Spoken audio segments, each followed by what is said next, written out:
அமைதியான பெத்லஹேம் நகரில் ஒரு எளிய கன்னிப் பெண்ணான மரியாளுக்கும் ஒரு சிறு எளிய தச்சரான யோசேப்புக்கும் இயேசு என்ற குழந்தை பிறந்தது.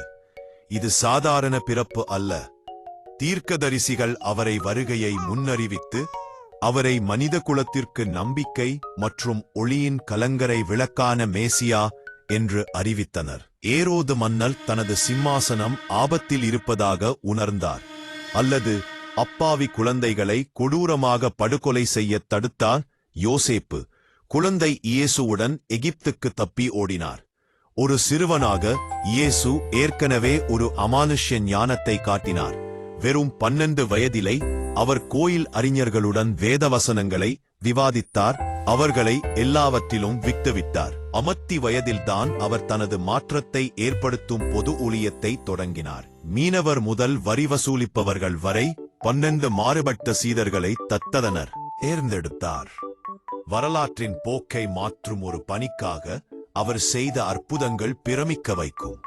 அவர் நோயுற்றவர்களை குணப்படுத்தினார், பார்வையற்றவர்களுக்கு பார்வை அளித்தார், தண்ணீரை தீராட்சசமாக மாற்றினார், இறந்தவர்களை எழுப்பினார். அன்பு, மன்னிப்பு மற்றும் விசுவாசத்தில் வேரூன்றிய அவரது போதனைகள்.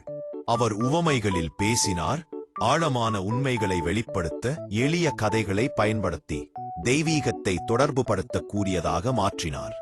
கருதப்பட்டது மதத் தலைவர்களாலும் ரோமானிய நிறுவனத்தாலும் அச்சுறுத்தலாக அவர்கள் நெருங்கிய சீடர்களில் ஒருவரான யூதாசை வெறும் 30 வெள்ளிக்காசுகளுக்கு காட்டிக் கொடுக்க சூழ்ச்சி செய்தனர். அதைத் தொடர்ந்து நடந்த நிகழ்வுகள் விரைவாக நடந்தன. இயேசு பொய்யான குற்றச்சாட்டுகளை எதிர்கொண்டார், பொன்டியஸ் பைலட்டிடம் ஒப்படைக்கப்பட்டார். மேலும் பிலாத்துவின் சொந்த தீர்ப்புக்கு எதிராக சிலுவையில் அறையப்பட்டு மரண தண்டனை விதிக்கப்பட்டார். சிலுவையில் பல மணி நேர வலி மற்றும் ஏளனத்தை தாங்கிய பிறகு இயேசு கடுமையான வார்த்தைகளை சொன்னார். தந்தையே, அவர்களை மன்னியுங்கள். அவரது எல்லையற்ற அன்பையும் கருணையையும் காட்டினார். அவரது உடல் ஒரு பெரிய கல்லால் மூடப்பட்ட கல்லறையில் வைக்கப்பட்டது. 3 நாட்களுக்கு பிறகு கல்லறை காலியாக இருந்தது. உயிர்த்தெழுந்த இயேசு 40 நாட்களுக்கு மேல் தனது சீடர்களுக்கும் பலருக்கும் தோன்றினார். தனது போதனைகளை மீண்டும் நிலைநாட்டினார் மற்றும் விசுவாசத்தின் முக்கியத்துவத்தை வலியுறுத்தினார்.